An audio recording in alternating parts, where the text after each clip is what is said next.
ತುಂಬಾನೇ ರುಚಿಯಾಗಿ ಹೆಲ್ತಿಯಾಗಿ ಈ ರೀತಿಯಾದಂತಹ ಸೈಡ್ ಡಿಶ್ ಅನ್ನ ಮಾಡ್ಕೊಳ್ಳಿ. ಮನೆಯಲ್ಲೆಲ್ಲ ತುಂಬಾನೇ ಇಷ್ಟಪಟ್ಟು ತಿಂತಾರೆ.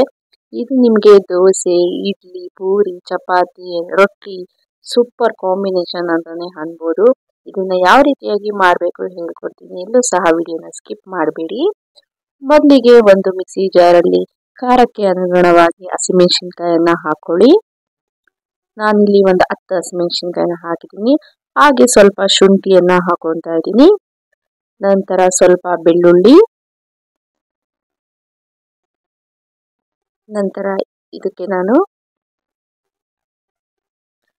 ಜೀರಿಗೆಯನ್ನ ಹಾಕ್ತಾ ಇದ್ದೀನಿ, 1 ಸ್ಪೂನ್ ಜೀರಿಗೆಯನ್ನ.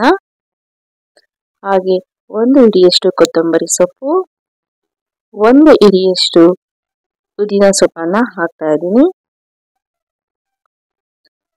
ನಂತರ ಇದಕ್ಕೆ 2 ಏಲಕ್ಕಿಯನ್ನ ಹಾಕೊಳ್ಳಿ, ಇದು ಫ್ಲೇವರ್ ಚೆನ್ನಾಗಿ ಬರುತ್ತೆ ಅಂತ. ಹಾಗೆ ಇದಕ್ಕೆ 1/4 ಸ್ಪೂನ್ ಅಷ್ಟು ಧನಿಯಾ ಪೌಡರ್ ಅನ್ನ ಹಾಕೊಳ್ಳಿ.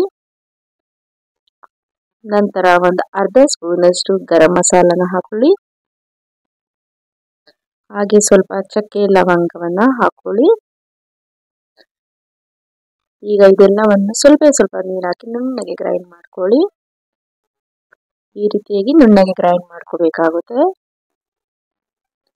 ಈಗ ಇದನ್ನ ಪಕ್ಕಕ್ಕೆ ಇಟ್ಕೊಂಡು ಒಂದು ಕುಕ್ಕರ್ನಲ್ಲಿ ಎಣ್ಣೆಯನ್ನ ಹಾಕಿ ಅದಕ್ಕೆ ಪಲಾವ್ ಎಲೆ, ಮರಾಠಿ ಮೊಗ್ಗನ್ನ ಎಲ್ಲ ಹಾಕೊಳ್ಳಿ. ಇನ್ನು ನಮ್ಮ ಚಾನಲ್ನಲ್ಲಿ ಸುಮಾರು ವೆರೈಟಿ ಆದಂತಹ ಕುಕಿಂಗ್ ವಿಡಿಯೋಸ್ಗಳನ್ನು ಅಪ್ಲೋಡ್ ಮಾಡಿದ್ದೀನಿ, ನೋಡಿ. ನಂತರ ಇದಕ್ಕೆ 1 ಸ್ಪೂನ್ ಅಷ್ಟು ಸೋಂಪು ಹಾಕಿ ಇದಕ್ಕೆ ಸಣ್ಣಗೆ ಕಟ್ ಮಾಡ್ಕೊಂಡಿರುವಂತಹ 2 ಮೀಡಿಯಂ ಸೈಜ್ ಈರುಳ್ಳಿಯನ್ನ ಹಾಕೊಂಡು ಫ್ರೈ ಮಾಡ್ಕೋಬೇಕಾಗುತ್ತೆ. ಇದು ಚೆನ್ನಾಗಿ ಫ್ರೈ ಆದ್ಮೇಲೆ ಇದಕ್ಕೆ 1 ಮೀಡಿಯಂ ಸೈಜ್ ಟೊಮೆಟೊನ ಕಟ್ ಮಾಡಿ ಹಾಕೊಂಡು ಇದನ್ನು ಸಹ ಚೆನ್ನಾಗಿ ಫ್ರೈ ಮಾಡ್ಕೊಳ್ಳಿ. ನಂತರ ಇದಕ್ಕೆ ಕಟ್ ಮಾಡ್ಕೊಂಡಿರುವಂತಹ ತರಕಾರಿಗಳನ್ನ ಹಾಕೊಳ್ಳಿ. ನಿಮ್ಗೆ ಯಾವ ತರಕಾರಿ ಬೇಕಾದ್ರೂ ಇಲ್ಲ ಹಾಕೋಬಹುದು. ನಾನಿಲ್ಲಿ ಬೀನ್ಸ್, ನವಿಲುಗೆಡ್ಡೆ, ಆಲೂಗಡ್ಡೆ ಹಾಗೂ ಕ್ಯಾರೆಟ್ ಅನ್ನ ಸಣ್ಣದಾಗಿ ಕಟ್ ಮಾಡಿ ಹಾಕೊಂಡಿದ್ದೀನಿ. ನೀವು ಬೇಕಾದ್ರೆ ಇಲ್ಲಿ ಕಾಲಿಫ್ಲವರ್ ಅನ್ನು ಸಹ ಆಡ್ ಮಾಡ್ಕೋಬಹುದು. ತುಂಬಾನೇ ರುಚಿಯಾಗಿರುತ್ತೆ ಮತ್ತೆ ಹೆಲ್ತ್ಗೂ ಸಹ ತುಂಬಾನೇ ಒಳ್ಳೇದಲ್ವಾ ಈ ರೀತಿಯಾಗಿ ತರಕಾರಿಗಳನ್ನೆಲ್ಲ ಹಾಕಿ ಮಾಡೋದ್ರಿಂದ. ಮತ್ತೆ ಈ ತರಕಾರಿಗಳಿಗೆ ತುಂಬಾನೇ ವಿಟಮಿನ್ ಆಗಿರ್ಬೋದು, ಮಿನರಲ್ಸ್ ಆಗಿರ್ಬೋದು ಅಧಿಕವಾಗಿರುತ್ತೆ. ಮತ್ತೆ ನಮ್ಮ ಹೆಲ್ತಿಗೆ ತುಂಬಾನೇ ಬೆನಿಫಿಟ್ಸ್ ಅಂತಾನೆ ಹೇಳ್ಬೋದು. ಸ್ಕಿನ್ನಿಗಾಗಿರ್ಬೋದು, ನಮ್ಮ ಹೇರ್ಗಾಗಿರ್ಬೋದು. ನಂತರ ಇದಕ್ಕೆ 1 ಕಪ್ ಅಷ್ಟು ಹಸಿ ತೊಗರಿ ಕಾಳನ್ನ ಹಾಕ್ತಾ ಇದ್ದೀನಿ. ತೊಗರಿ ಕಾಳಲ್ಲೂ ಅಷ್ಟೇ ತುಂಬಾನೇ ಹೆಲ್ತಿ ಬೆನಿಫಿಟ್ ಸಹ ಇರುತ್ತದೆ. ಇದಕ್ಕೆ ಸ್ವಲ್ಪ ಅರಿಶಿಣವನ್ನ ಹಾಕಿ ಮತ್ತೆ 1/4 ಸ್ಪೂನ್ ಅಷ್ಟು ಪೆಪ್ಪರ್ ಪೌಡರ್ ಅನ್ನ ಹಾಕಿದ್ದೀನಿ. ಈಗ ಎಲ್ಲವನ್ನು ಹಾಕಿ ಚೆನ್ನಾಗಿ ಫ್ರೈ ಮಾಡ್ಕೊಳ್ಳಿ. ಈಗ ಇದಕ್ಕೆ ರುಬ್ಬಿರುವಂತಹ ಮಿಶ್ರಣವನ್ನ ಹಾಕೊಳ್ಳಿ. ಇನ್ನು ನಮ್ಮ ಚಾನೆಲ್ ಅನ್ನ ಸಬ್ಸ್ಕ್ರೈಬ್ ಮಾಡಿಲ್ಲ, ಪ್ಲೀಸ್ ಸಬ್ಸ್ಕ್ರೈಬ್ ಮಾಡಿಕೊಂಡು ವಿಡಿಯೋಗಳನ್ನ ಪೂರ್ತಿಯಾಗಿ ನೋಡಿ ನಮಗೆ ಸಪೋರ್ಟ್ ಮಾಡಿ. ಈಗ ಇದನ್ನು ಸಹ ಸ್ವಲ್ಪ ಹಸಿ ವಾಸನೆ ಎಲ್ಲ ಹೋಗ್ಬೇಕು ಅಲ್ಲಿವರೆಗೂ ಫ್ರೈ ಮಾಡ್ಕೊಳ್ಳೋಣ. ಈಗ ಇದು ಕಂಪ್ಲೀಟ್ ಆಗಿ ಚೆನ್ನಾಗಿ ಫ್ರೈ ಆದ್ಮೇಲೆ ಇದಕ್ಕೆ ಸ್ವಲ್ಪ ನೀರನ್ನ ಆಡ್ ಮಾಡ್ಕೋಬೇಕಾಗುತ್ತೆ.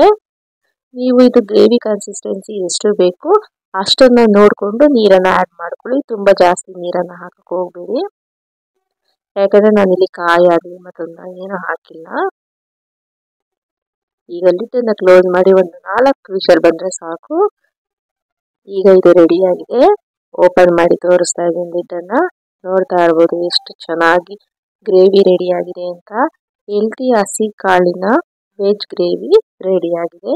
ಇದನ್ನ ನೀವು ಮೊದಲೇ ಹೇಳಿದಾಗೆ ಚಪಾತಿ ಜೊತೆ, ದೋಸೆ ಜೊತೆ, ಪೂರಿ ಜೊತೆ, ರೊಟ್ಟಿ ಜೊತೆ ಹಾಗೆ ಅನ್ನ ಜೊತೆ ಸಹ ಸೈಡ್ ಡಿಶ್ ಆಗಿ ತಿನ್ಬೋದು.